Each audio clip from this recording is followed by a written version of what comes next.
All right, so just to start, we know you've been in student government. Yeah. Can you walk us through sort of your previous positions and how those prepare you now to run for Speaker of the Student Senate? Yeah, so currently I serve as the chairman of the Student Life Committee, which is the largest committee in the Student Senate. We make up almost 30% of all members, so it's a really big honor to get to lead that committee. And student life is very broad, so we get to focus on everything from mental health, athletics, Greek life, disability services, all of those kinds of things. And then, I am in the Student Senate, but last term I was just a regular student senator, also in the Student Life Committee and the Inclusion and Equity Committee. This term I'm also serving on the Finance Committee, where I help to streamline some of the funding to student organizations.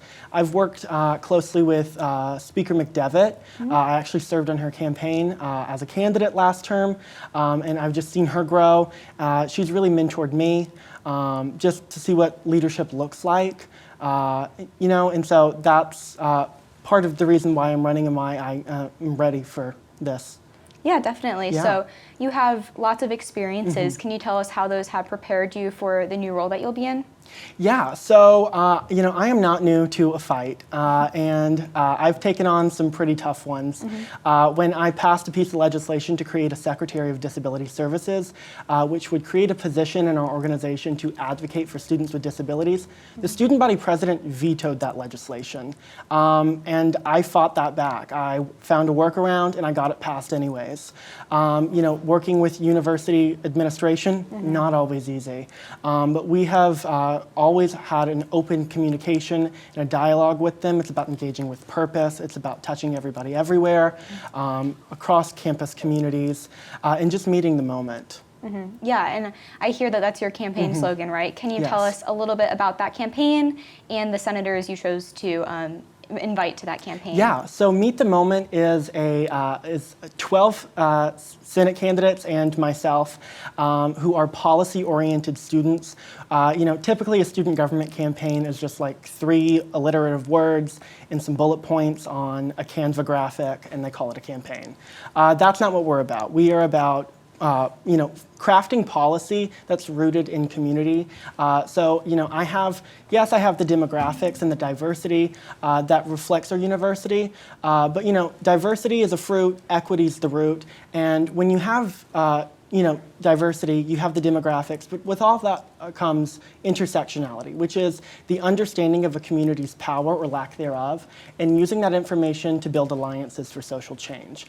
So Meet the Moment, we sat down, we said, there are really big issues on campus, whether it is university faculty abusing students and a university administration that's practically sweeping it under the rug, or how getting accommodations through the Student Disability Resource Center is such a lag.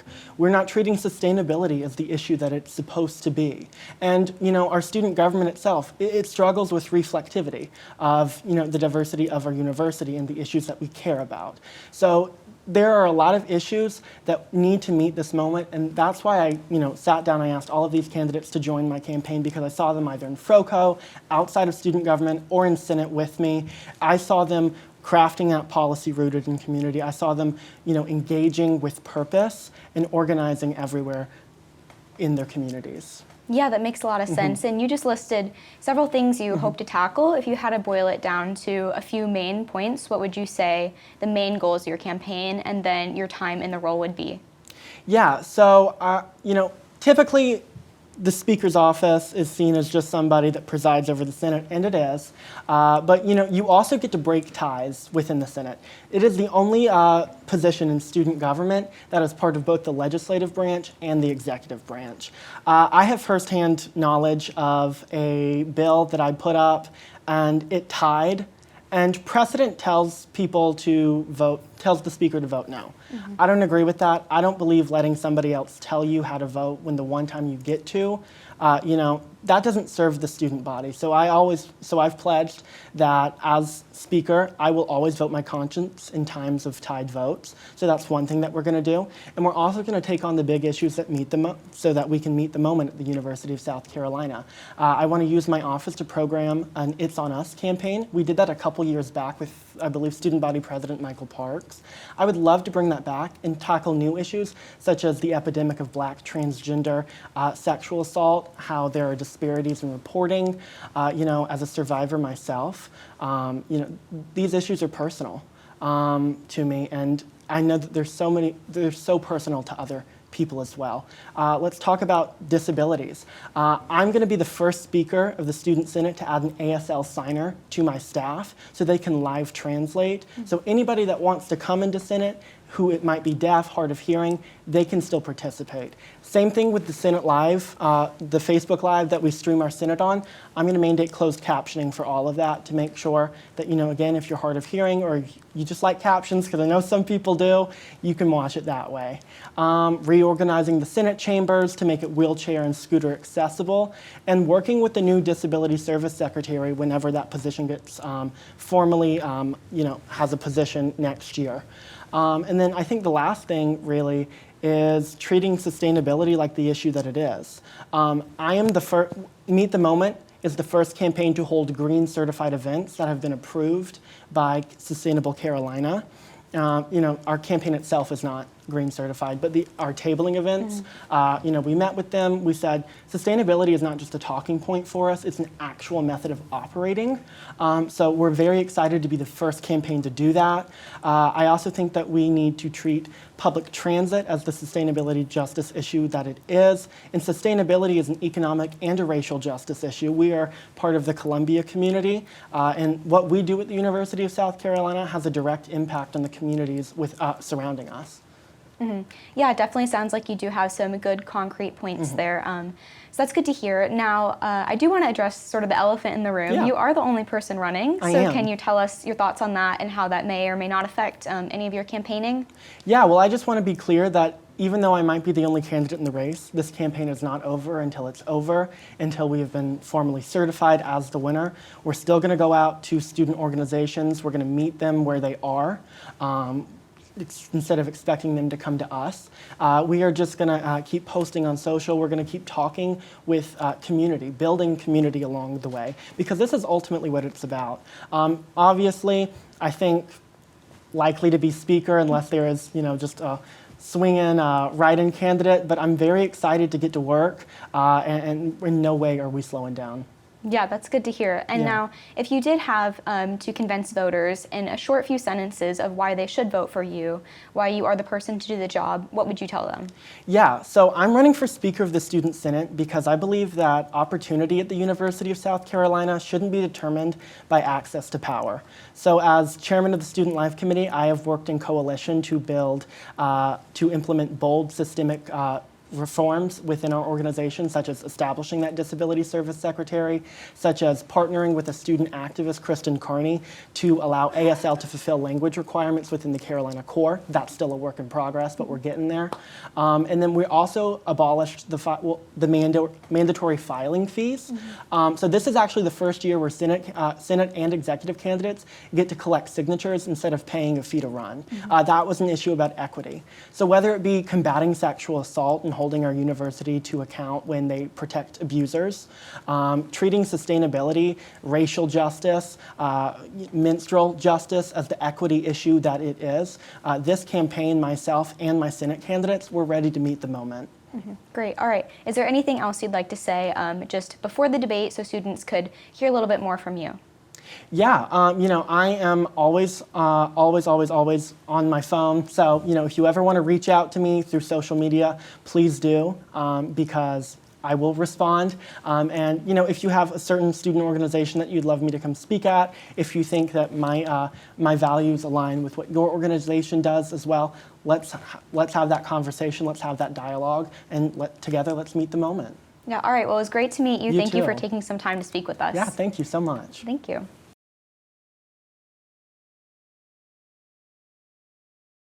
All right, so just to start things off, I wanted to ask you just general background, tell us about yourself. Yeah, so I'm a junior here on campus, majoring in political science and double minoring in business administration and public relations. Some things I'm involved in on campus do include student government. I've been involved since my freshman year as a freshman council member. Last year was on President's Cabinet as the Secretary of Safety and Transportation, and this year am the Secretary of Health and Wellness. So that has been a great experience. I'm also a university ambassador, so I give tours to all incoming students, help answer the phones, do email communications with them, which is definitely a highlight of my weeks. Loves to get to talk to fellow students and parents. And then I am also in Alpha Gamma Delta, Omicron Delta Kappa, a Capstone Fellows, and a UN 101 peer leader. So those are all the things I've done on campus. So a long resume, and you mentioned your experience in student government. Could you just speak a little bit more to the specifics of what you've accomplished?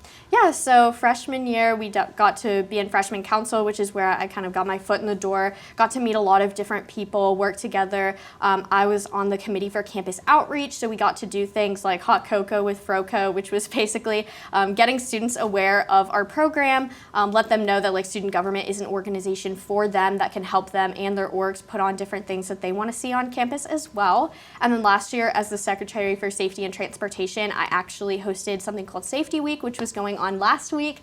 And what Safety Week was for me, that was like kind of the first time we'd ever done it. So it was something new that Izzy Rushton had given to me and said, I really want to put this on. Like, what's your vision for it? And so from there, I kind of rode with that, and we did a lot of different things. So we actually had a self-defense class, which was a huge hit.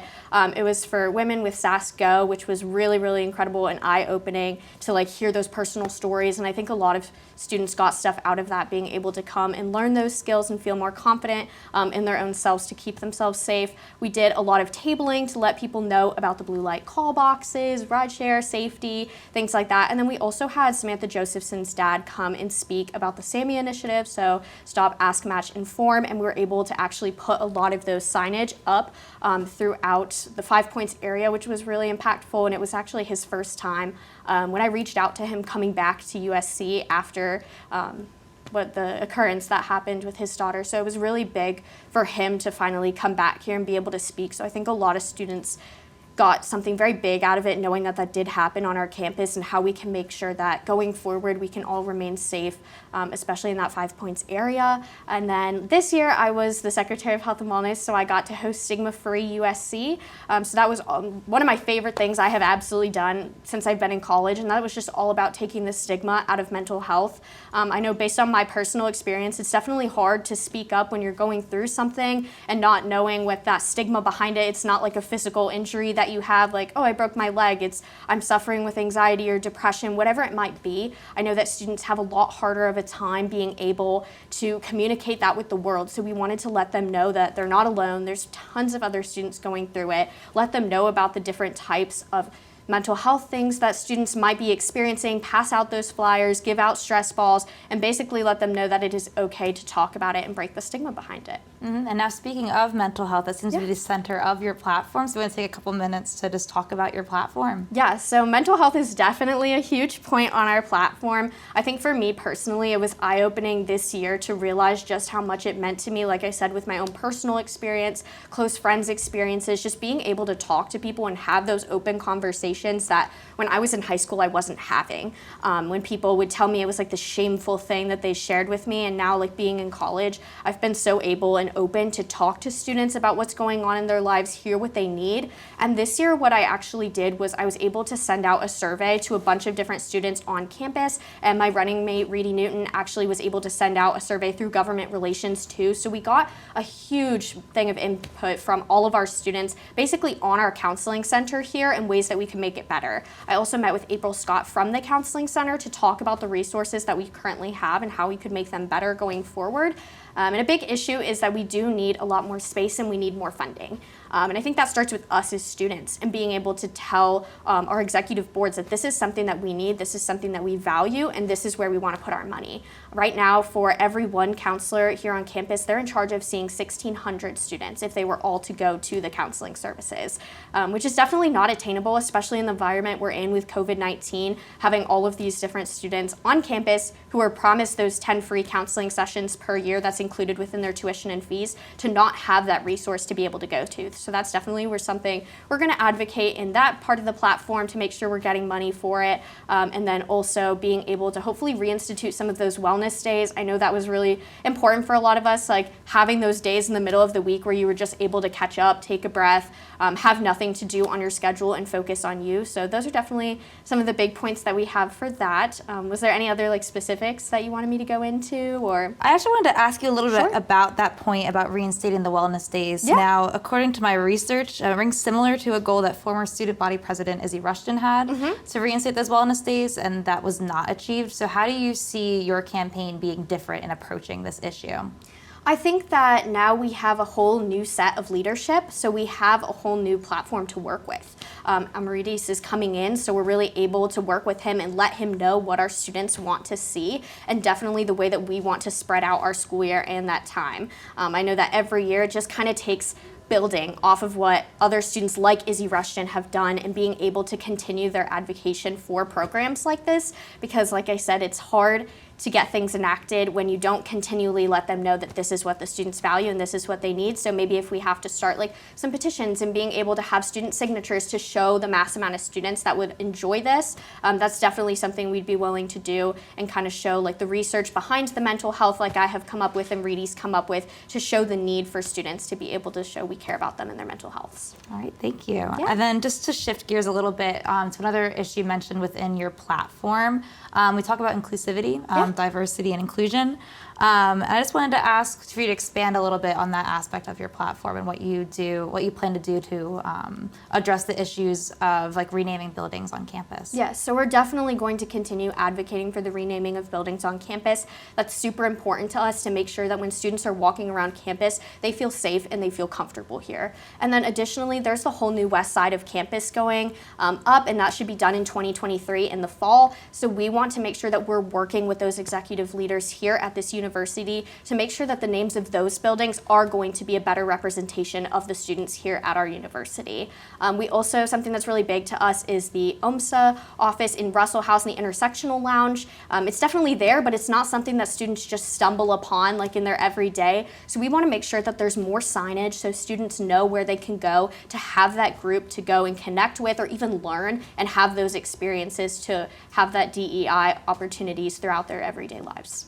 All right, fantastic. Now, if you had to tell students one thing about you that's, I guess, unrelated to the campaign, that would encourage them to vote for you, what would it be? I guess something about me is that I definitely like to put everything that I have into something. Like if I have a project, I'm not going to back down from it because it's too hard or because it's too much work, which is definitely why I decided to run for student body vice president, because of the work that I was currently doing in student government. This just felt like the next step for me, like working with Emily Dangler on things like Stigma-Free Week, safety and transportation. Those are all under the VP's office now. So I've worked really intensively with her this year to put those on. And for me, like knowing that this is kind of the step that I could take to be able to help all of those next student leaders come in and run weeks like that, and maybe not even make it a week, make it all throughout the year. So Stigma-Free is not just 1 week here on campus, it's every single day.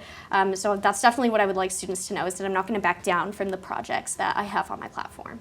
All right, is there anything else you wanted to add about your campaign, about your platform that you didn't get a chance to touch on?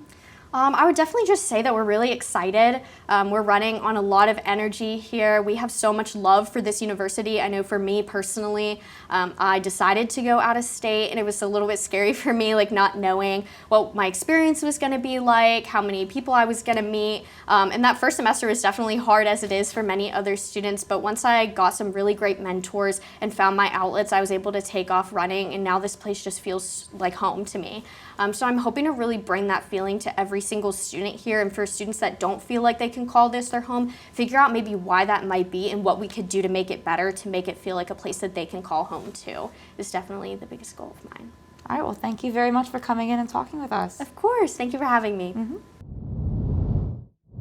Tell us about yourself. Yeah, so as I've already said, my name is Faith Gravley. I'm a junior political science major with a speech communication minor, and I am from Summerville, South Carolina, and I am running to be the next student body vice president alongside one of my really, really great friends, Gurujjal Roopra. I've been in student government for the past 3 years. In my freshman year, I was a member of freshman council on the sustainability committee, which is actually where Gurujjal and I met. We didn't work on the same committee, but we still met in Froco, and we had a great time. In my second year, I served as chief of staff for the Speaker of the Student Senate, J.D. Jacobus, which was an amazing experience, very, very different from freshman council, but I did really love it. And currently, I am very, very proud to say that I serve as the freshman council director alongside Aiden Baker, which has been such an amazing experience. It's honestly so rewarding to watch these freshmen learn and grow, and so I absolutely have loved it. And then outside of that, I'm in the Residence Hall Association. My first year, I was the president of South Tower. My second year, I was on the executive board as the Central Campus Liaison. And then I am also really proud to say that this year, I am currently serving as president. So those are just some stuff that I'm involved in, but I've always been really, really interested and really invested in programming. Obviously, a lot of what the Residence Hall Association does, as well as Freshman Council, is putting on different events and different programs. And so it has been a passion project of mine, and I'm really, really excited to get started and see how this campaign goes. Yeah, it definitely sounds like you've been around the block in terms of getting involved. Can you tell us a little bit more about how your student government and your other involvement really does prepare you to be the vice president? Yeah, for sure. So obviously with RHA, a massive pillar for us is programming. It's so, so important to make your residents feel like they're connected to their community and connected to people that live around them. And the best way to do that is through different programming initiatives. And so one of the things that I had the honor of doing as a Central Campus Liaison was serving as kind of that middle person for all the different residence halls in Central Campus. And I was able to help them out with all their programs, help them write legislation, kind of help them work through all of the university's hurdles when it comes to putting on programming initiatives, especially last year with COVID. But it was an extraordinarily amazing experience, and I'm so happy that I did it. And then obviously with being freshman council director, part of my job is as well to teach the students how to program and how to throw these events and kind of what goes into programming. And so I think with me being able to actually relay that to these students and then see them put on effective programs, it really has prepared me for the role. And so I am super, super happy that I've had those experiences and I've kind of got that understanding. And so I think that that kind of is what prepares me for the role of vice president. Yeah, so speaking of programming, what are some programs you do hope to do if you're elected throughout the year? Yeah, so for me, my biggest thing that I've seen throughout the years and I've seen from the vice president's office is that every single year we kind of do the same couple of weeks. We do, our stigma free and our health and safety and our beautiful and key week, and all of those things are absolutely amazing. But one of the things that I've learned and experienced through, my programming initiatives is that every single year the student body is different and the student body wants different things. And so we can't continuously stay in the same exact kind of mindset of, okay, well, we'll do Key Week the same week we did last year and Stigma Free Week the same week we did last year. If those events aren't being well received by students, we have to stand up and we have to make that change. And for me, I have absolutely no problem with making that change. And so some of the things that I would like to do is look at these programming initiatives, kind of see what the students actually want to see from them. And I think as of right now, what we've kind of noticed is that these really long weeks aren't as effective as per se, maybe a really, really short, large event. And so for me, I would really, really love to work on these programming initiatives with my team in order to kind of consolidate them and make them more effective for students. Yeah. Now, speaking of your team, you are running alongside a presidential candidate. So can you tell us a little bit about your campaign? Yeah, so my running mate, her name is Gurujjal Roopra, and she's running to be the next student body president. As I said earlier, we met in freshman council, and so that was a really, really awesome experience for us, and we kind of really just grew as friends over that. Our coming together was actually very organic. We kind of just ran into each other at an NAACP event and talked it out, and we decided to run, and it was something that we never really expected to do, but we're really, really proud of. And so for us, the most important thing was being able to represent the students and being able to listen to the students. And so, obviously we have called our campaign the Catalyst Campaign, which for us means being a catalyst for change, being that effective leader, being that effective advocate for students. And so kind of our three pillars are to innovate, advocate, and motivate. And kind of how we've decided to concise those is through the words, I am. Because for us, it is extraordinarily important to promote individuality while also supporting community. And every single student here at the university has unique aspects about them that make up who they are and make up who they want to be. and it's important to recognize that, but it's also important to recognize that we're all Gamecocks and that we're all one large community. And so for us, that means I am a catalyst and I am a catalyst for change. Yeah, and so when you say you are a catalyst for change, can you tell us about some of the specifics that you'd like to see changed?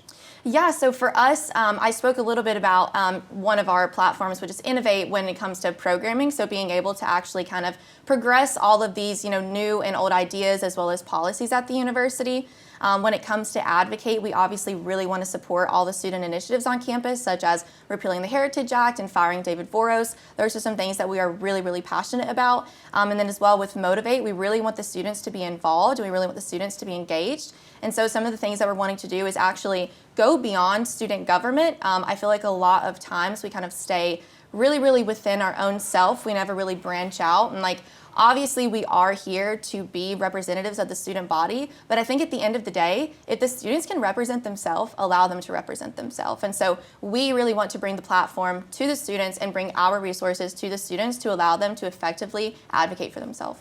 Yeah, definitely. So speaking about repealing the Heritage Act and firing alleged abusers, those are things that are not new. We've talked about those before, and the university has sort of set its stance. They said that what they will or will not do. So what makes you think that, or what ideas do you have to make a different change?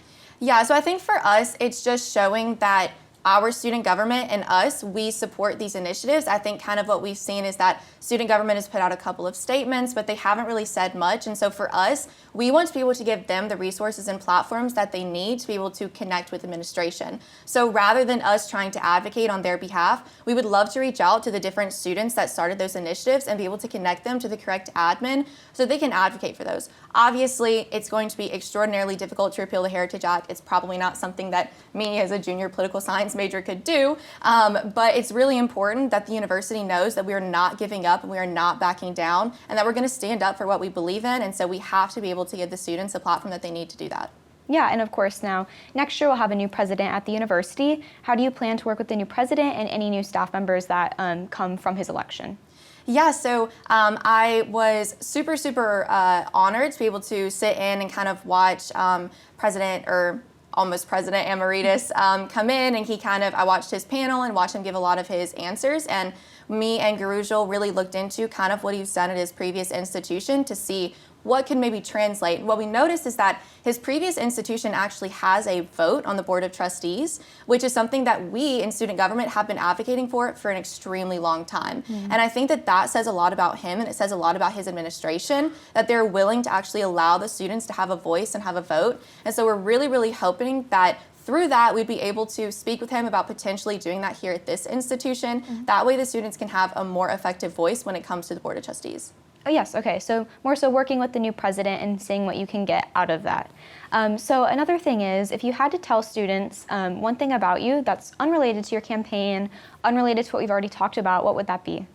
I think for me, it would be that I'm a first-generation college student. It's something that I'm really proud of, and I think it's something that not a lot of students have seen coming through the administration and student government. I think a lot of them had parents that went here or, family members that went here and, they kind of lived here and then came here. For me, my parents didn't go to college. I grew up in a single parent home. And so it was really important for me to find that home and find that place that I really cared about. And so I'm really happy to be able to say that I am a first-gen student, that I am the first person in my family to go to college. And it's a really big honor for me.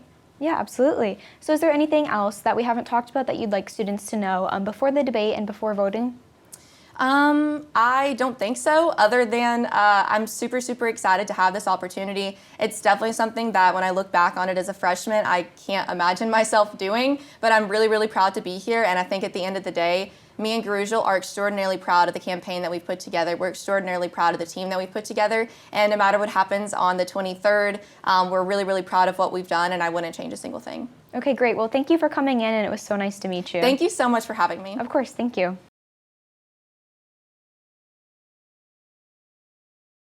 Just give us a little bit of background. Who are you? My name is Reedy Newton. I'm a junior from Bluffton, South Carolina. I'm a diehard Gamecock fan. I like to joke that if someone were to actually cut me, my blood may bleed garnet and black because my parents took me to my first football game when I was 20 days old.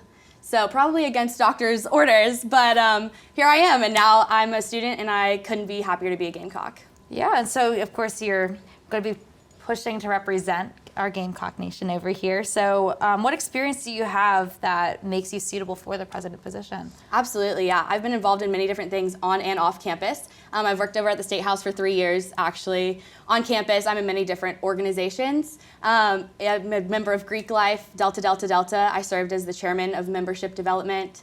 And then went to College Panhellenic Association to serve as a recruitment counselor, otherwise known as a Pi Chi, and a junior Panhellenic delegate. I'm a member of Capstone Scholars and Order of the Omega. I had the honor and pleasure to serve as a University 101 peer leader and teach a class of first-year students on campus. And then obviously I'm involved in student government. I served as a member of the Legislative Action Network, which is our state lobbying agency. And I currently sit on the Student Body President's Cabinet as the Secretary of Government Relations, where I get to advocate for all Gamecocks on the federal, state, and local levels of government. All right, and can you specifically talk about some of those details of your time in student government? Absolutely. So this year specifically, I've been working on many different things, really bringing back the Government Relations Department post-COVID, because it was something we had to work through. Unfortunately, with COVID, we weren't allowed to get into legislative offices. So my 3 advocacy agency teams have worked so diligently all year to formulate an annual report on different student issues around campus. We submitted an annual student survey and had a great turnout and response rate for that, as well as Carolina Day, which is the annual day of advocacy at the State House where students get to engage with their legislators and talk about student concerns.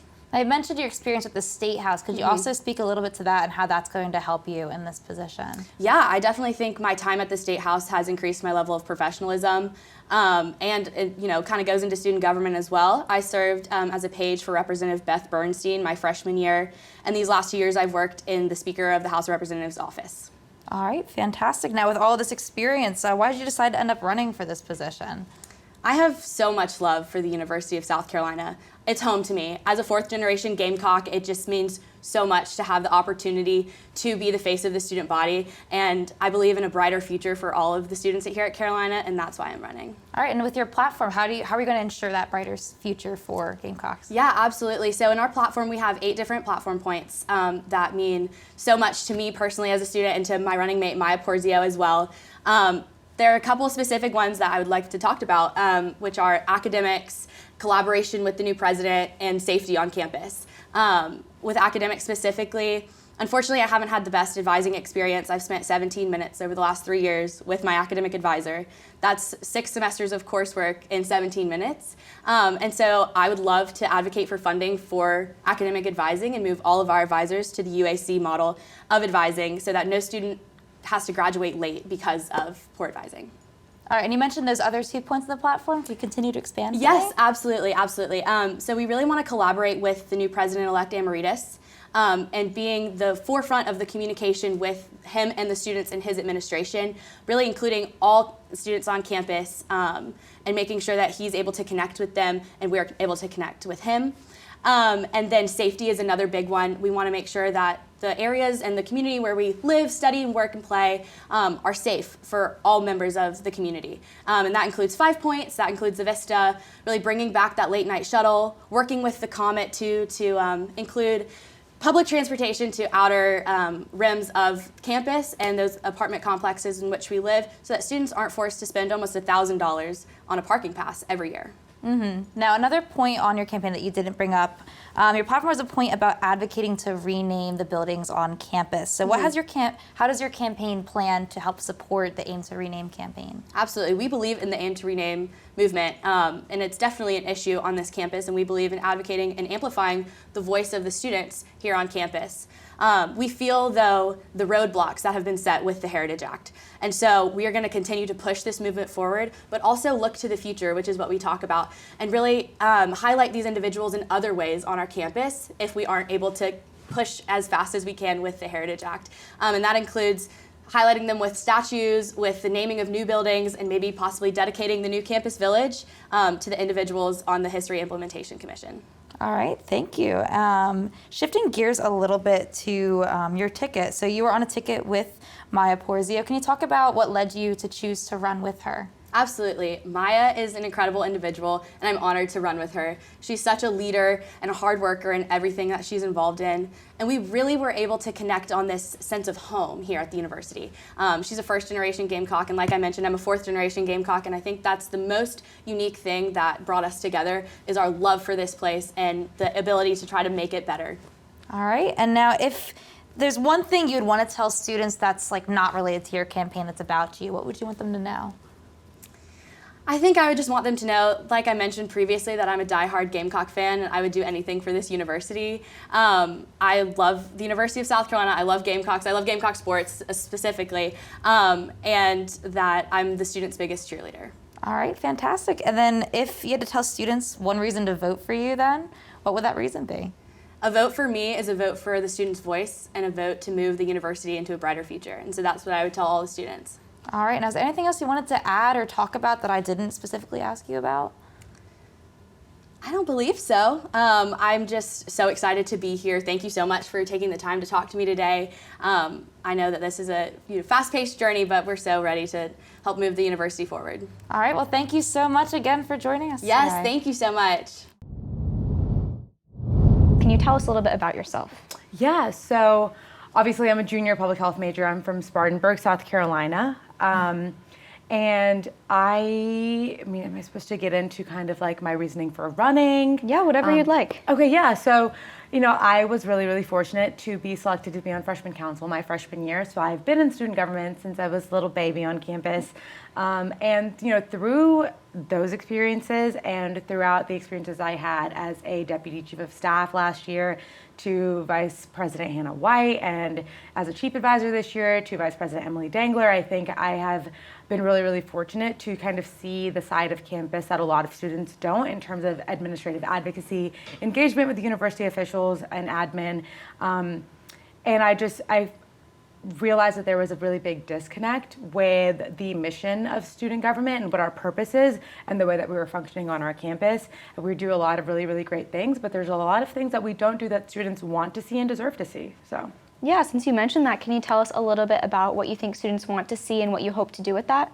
Yeah, so my main thing that I want to do is to support student initiatives and programs that they want to see come to fruition. So for example, one of those would be supporting the NAACP's Repeal the Heritage Act and Aim to Rename mission. That is really, really important to me as a woman of color. I'm a first generation immigrant. I'm not African American, but I know for a fact that the people who are on the buildings of Strom and of Sims would not want me to be at this university either. And I think that it's not indicative of what our university stands for at its core. And I think as the flagship institution at the state of South Carolina, it's a really negative thing to see, and it's a really negative message that we're sending out, especially because of the fact that the Heritage Act was actually founded in 2000.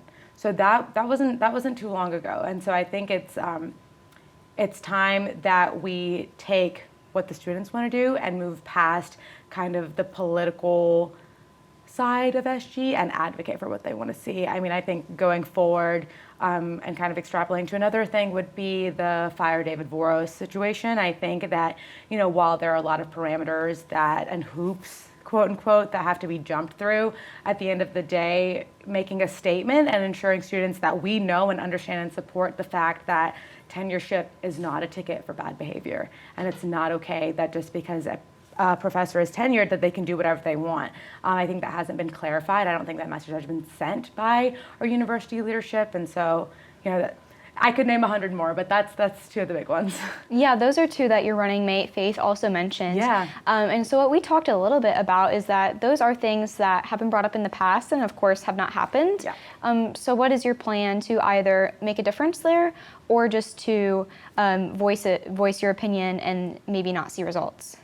So I think there's two things that I could talk about in that capacity. One of the main things would be that as student government, as I'm obviously running to be the student body president, my role would not be to take what NAACP has done and turn it into an SG initiative, because it's not an SG initiative. Leaders like Kaylee Bright, leaders like Courtney McLean, they're the ones that have spent hours and hours and hours of work and love and sweat and tears pouring into this to make sure that it happens and it's successful. So the role of SG would not be to take that and turn it into our own thing, but to simply provide a platform for them to be able to build off of it. I think I've learned over my time in student government that while we do have a lot of power, we also have a lot of restrictions and limitations to what we can and can't do because we are so directly affiliated with the university. And so I think that understanding that, while I may not be able to go directly into a space and be as direct as I want to be, I can ensure that the students feel represented and know that this is something that we're supporting and working towards in any way that we can. Yeah, definitely. And now, speaking of platform, can you tell us a little bit more about your main platform points? Yeah, so our main pillars are innovate, advocate, and motivate. And so it's kind of innovating new and old policies to advocate for the student body and changing our campus culture and motivating them to be catalysts for change at the University of South Carolina. So that whole statement kind of stemmed from the fact that to us, as student government, we are leaders on campus, but we are not the main focus. The main focus are the thousands and thousands of students that walk the campus, that pay tuition, that are the reason that our university runs. So our kind of whole theme is that every single student has the potential to be a catalyst to change the things that they want to change. So we just want to support them in, bringing those ideas to fruition and accomplishing those things and seeing a university that they that they're proud to be at. And so, like I said, supporting student initiatives is the main thing. Another one of the things that I think is really, really important is making our campus resources a little bit more accessible to the people that need them. So for example, I know that the way that we register for classes is kind of an issue every single year. I think it's a really, really stressful time for most people because we don't really know what's going to happen. And a lot of us, as we move towards ultimately getting our degree, there's a lot of classes that we need to have that we can't get. Scheduling a time at Strom to go work out, that's also been really difficult. And I know people have classes, people have work, they want to go and get a workout in and they can't because it's booked or they can't navigate the website, they can't figure it out. Another thing would be requesting a ticket. Another thing would be figuring out how to access your Carolina card on your phone. So one of the ideas that we had that would make everything a little bit more accessible would be to kind of compile all of our different university websites and put them in one secure either app that you can access on your phone or website that you can access through your computer that has your registration, that has how you make a doctor's appointment, that has access to Blackboard, that has access to all of, reserving a time at Strom, all of the different things that we need to be able to do, I think would make it a little bit more seamless because I think that if we're paying so much to go here and we're investing so much into this university, it should be a little bit more seamless for us to be successful. Okay, so just to make sure I'm understanding, it's not so much about changing the different things you've mentioned, it's about condensing that into one place where students can find all of those in a streamlined area? Yes. Okay. I know that, for example, specifically with a lot of going off of registration, which I think is like a really, really big issue, the biggest college at the University of South Carolina is the College of Arts and Sciences, and their registration is historically pretty difficult to get through just because a lot of people in that college have so many double majors, double minors. And so I think that another great way would be to work with Faculty Senate and our faculty advisors to ensure that the people that are advising students are not professors who are advising students, but actual trained professional advisors. Obviously, that's not really something that's on our platform, but that's something that I've talked to some of the deans of the different colleges about, and it seems like it is a tangible thing, so I would love to work on that as well. Yeah, definitely. And now, is there anything that is on your platform that you haven't mentioned that you do think is important for me to know? Yeah, so another one of the things that I could talk about would be, everybody says this every single year, parking. So I think parking is objectively quite horrible. The experience is quite horrible. And I think every single year the issue that candidates arise into is the fact that they try to say that they're going to create more parking. They're going to add a parking garage, they're going to add spots, they're going to somehow create a system that makes you able to reserve a spot and all of these, amazing ideas that's just not very feasible. One of the things that I would like to do is partner with parking garages that are already in Columbia, that are close to Darla, to Arnold, to the Discovery Building, close to Strom, close to all of these different kind of pinnacle points on campus, because they're already there. And a lot of students that I know already pay to park in those facilities, so why not have a partnership with the university so that the same way you can get a pass in Bull Street, you can get a pass in those places as well. I think that those garages are really, really accessible, and it would be a really, really positive thing. And it would also bridge together you at the University of South Carolina and Columbia in a new way that hasn't been seen before. Yeah, definitely. And now, what do you think that partnership would look like? I think that ideally what would happen would be that our university administration would have a conversation with in terms of the logistical sense, with the city of Columbia. I know that it's a great idea, and to me, it does seem quite feasible. However, I know that there's a lot of red tape around everything, it seems like, and there's a lot of hoops to jump through. So I think that if we can communicate to the people who would do that, who would go throughout that process, and let them know that this is something the students want to see, and kind of provide them with a detailed step of like, okay, so we want to communicate with the city of Columbia, we want XYZ parking garages to be accessible for students the same way that Bull Street is, even having, testimony or compiling a list of people who already park there. Like, I myself know of at least like 15, 20 people who park in these parking garages. So kind of showing them that, like, listen, people are already utilizing this facility. And I know that, the city of Columbia is really, really grateful for what the university brings, and they think of it as an asset. So I'm sure that partnering with them would be a positive thing for both parties. Mm-hmm. Yeah, and of course, to think of all of these platform points, you need to have a good team. So can you tell us a little bit about why you chose Faith and how you landed upon her to run with? Oh my gosh, I would love to. So I actually met Faith my freshman year. So we were both selected to be in freshman council together. I was on Diversity, Equity, and Inclusion Committee, and she was on Sustainability Committee. And so, just being in freshman council is a great experience through and through.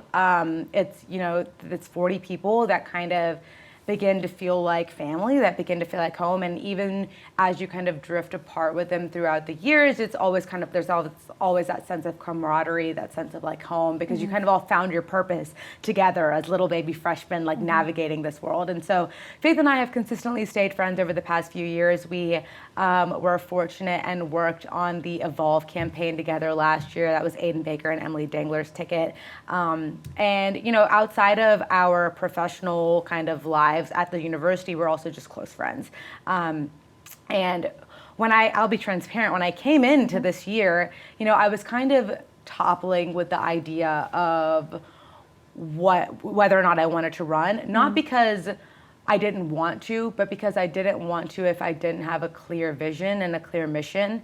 And I think Faith is kind of the only person that, for me, made it so that I was 100% comfortable knowing that I was presenting the best possible version of myself to the university, because in every situation in which I lack, she fulfills. And I think that it's the same. I think she would say the same thing. I think that we are very much the definition of opposites attract. I think that the fact that we were friends first is really, really transparent in our campaign.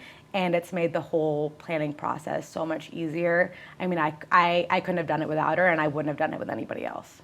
Yeah, awesome. So to sum it up, can you tell us why you did decide to run, what sort of flipped that coin, and what you hope to get out of the year if elected? Yeah.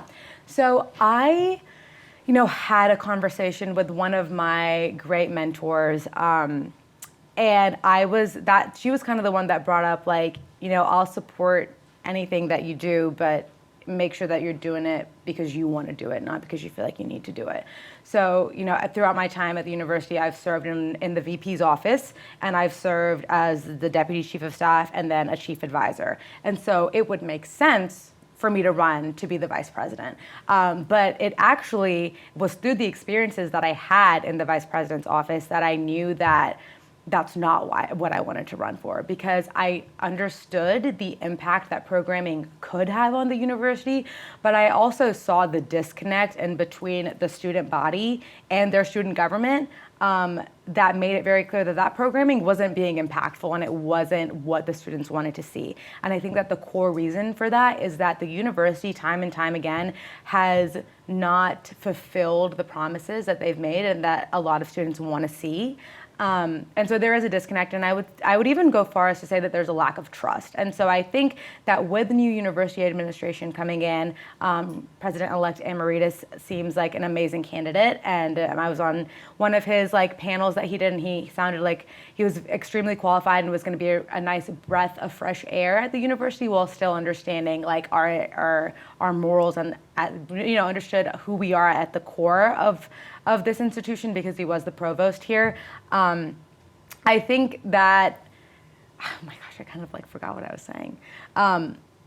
Administrative advocacy is what I would like to gear my skill set towards, because I think that without that, and with the student body president is the direct link in between the board of trustees, the university administration, and the student body. And I think that if we can't rebuild the trust that is missing there, and if we can't continue to develop those relationships and ensure the student body that we're not here in a self-serving capacity, we're not here just because we want the title, we're here because we want to serve you, because you deserve to be at an institution that is indicative of your own personal morals and values. And I think that Faith is the right person for me to run with because of how much experience she does have in programming. So I think that we call it the trickle-down effect on our campaign. So we say that there's the university administration, board of trustees, and then there's the student body president who trickles down that information to the student body vice president, who then creates programming that is indicative of what the student body wants to see. And so it's this whole system. And I knew my skill set. I knew exactly what I wanted to accomplish. And I found a running mate who was the perfect match. Yeah. All right. Well, thank you for coming in today. It was really great to meet you, and I really appreciated speaking to you. Yes, of course. Thank you so much for having me. All right. Thank you. Can you start off and just tell us a little bit about yourself? I think that I'm a great person, a great leader. I like to live by good ethics and show people that in life that there's more than negative ways of responding to things that might hinder your future careers and things of that nature. Sometimes people with negative backgrounds struggle to accomplish great things in life, and I always wanted to challenge myself to allow those people to know that they have opportunities in life. So one of my main goals, on my birthday, I do this tradition called Give Back. Instead of celebrating my birthday, I just give back to the homeless, and I started it when I turned 21. So when I turned 21, when I first originally turned 21, I gave back to the homeless, and I only had 10 or 15 bags, and then I turned 22 last year, and I gave around 50 bags. So my goal for the next year coming is to give around 50 to 100 bags, maybe more if I can, and I'm all about giving back. So that would kind of explain what type of person I am. Yeah, definitely, and having that continuous growth from starting with smaller and each birthday, hopefully giving back more, so that's really cool. Can you tell us about any of your positions on campus, whether that's a leadership position or a job that you work, or any involvement in student government? Well, this will be actually my first involvement with student government. I always wanted to run for student government, but I never had the confidence to do it. But I work as an operation assistant at Strong, and it's a pretty great job. I get to meet a lot of people, a lot of new things, and network with a lot of people and see different parts of the university while also being a student employee. Yeah, that probably gives you a good perspective there. Now, can you talk a little bit about when you said you didn't have enough confidence to run, sort of what changed that and what made you to decide to run for president now? Well, the reason why I didn't have confidence is because I just thought that people wouldn't vote for me simply because of what I do or how I look, or simply just because they don't know me. But as I've just told people that I was running, a lot of people said that they would vote for me if I actually ran, and that gave me a lot of confidence to actually run. And there's a lot of things that I've noticed around the campus that I feel like if I voice my opinion on it properly, that I could be able to change. Yeah, can you speak a little bit more about that and what you hope to change? Well, one thing that I was noticing about, one day I was walking on campus and somebody stopped me, and they recorded me about the Thomas Cooper Library and the name and the history behind it. And I was unaware of that history behind the Thomas Cooper Library. And then I did a little bit of research on it, and there's actually the president of, I think it's the Heritage Association. I think his name is Barry Britt, I believe. He just basically kind of just threw it out the water. He kind of just dismissed it. And then, like me personally, being a black student at the university, knowing that history and going in that building now, sometimes thinking about it, it kind of does give me like chills. It kind of puts chills in my body, and it makes me, sometimes if I have the power to fight back, I should. If I always thought, like, my parents always told me that if you want to fight for something and you want it and you have a dream or any aspiration, you should fight for it. And I always like fighting for other people. That's why I give back to the homeless. And this would kind of be fighting for other people and myself. Not only black people, but white people on this campus, and all minorities and all people of different races on this campus, to like simplify equality. Because sometimes with the black community, I feel that it can sometimes be selfish, and I want to like be an example that there's different types of things you can do. For example, I was watching this one woman contradict herself on black people being this and that, and then abusing her power. And I don't want to represent abuse of power, so I want to represent equality of power. Mm-hmm. So I feel like that's one thing that I could do is show equality of power, not abuse of it. Yeah, and you've talked about sort of fighting for what you or what others believe in. Can you give us some examples, maybe other than the Thomas Cooper Library, of ways that you'd like to fight for students as potentially the student body president? Well, another way that I could fight for students is a lot of people are struggling with parking, and a lot of people are focusing, like, can't get to class because they're focused on parking fees, or sometimes they're not focused in class because they're like, oh, I'm an hour, like a minute late, and I might get a fee on my car. So one thing that we could possibly change if I approach the right person is the parking, maybe lowering the fees or finding a way where students can find somewhere else to park. Yeah, do you have any specific ideas with how to do that? As of right now, we'll have to contact I believe what's his name? James Clyburn, the congressman of the state. He's congressman of South Carolina. I would have to get in contact with him. I think that would be the best option for me, and try to do it legally before I go through the school, because if I go through the higher ups and explain how this is how this is hindering students, I feel like that might help us. Okay, sure. So you said parking, that's one of the things that you'd like to tackle. Can you talk about any other campaign platform points you might have? Another campaign platform. Can you repeat your question? Yeah. If you were to be the student body president, you've talked about parking, you've talked about potentially reworking the name of the Thomas Cooper Library. Do you have any other goals that you'd like to accomplish? Yes, I do, actually. Lowering the tuition.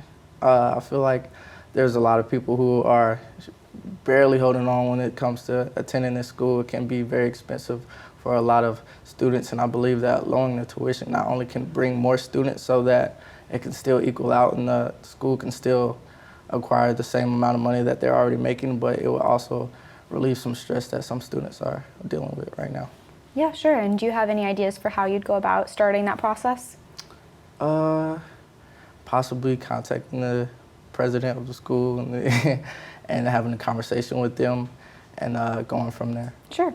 Okay, so then other than your platform points that we've talked about, if you had to tell students one thing about you that's sort of outside of your vision for the role, just something about you otherwise, what would you tell students? That your dreams, the dreams that you have, can be reality. Don't limit yourself. Anything you want, you can achieve. You just have to work hard enough for it. Okay, and to sum it up, if you had to ask someone to vote for you, how would you persuade them?